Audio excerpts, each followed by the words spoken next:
একটা হাদিসে নবী সাল্লাল্লাহু আলাইহি ওয়াসাল্লাম বলেছেন, হালাল উপার্জন থেকে আল্লাহর বান্দারা যখন একটা খেজুরও দান করে, আল্লাহ পাক সেই একটা খেজুরকে আস্তে আস্তে বড় করতে থাকেন, বড় করতে থাকেন, বড় করতে থাকেন।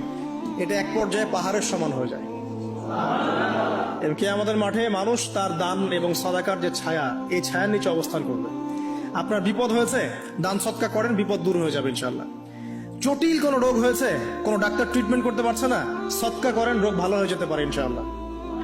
সদকার ব্যাপক ফজিলত আছে। সদাকা, দান, সদাকা, দোয়া, এগুলো তাকদীরের যে বিপদ আপদ গুলো আছে না, ঝুলে আছে, আমাদের তাকদীরে বিপদ আছে না অনেক, এগুলোকেও সরিয়ে দিতে পারে আলহামদুলিল্লাহ। এই শক্তি আছে দোয়া এবং দান সদকার মধ্যে।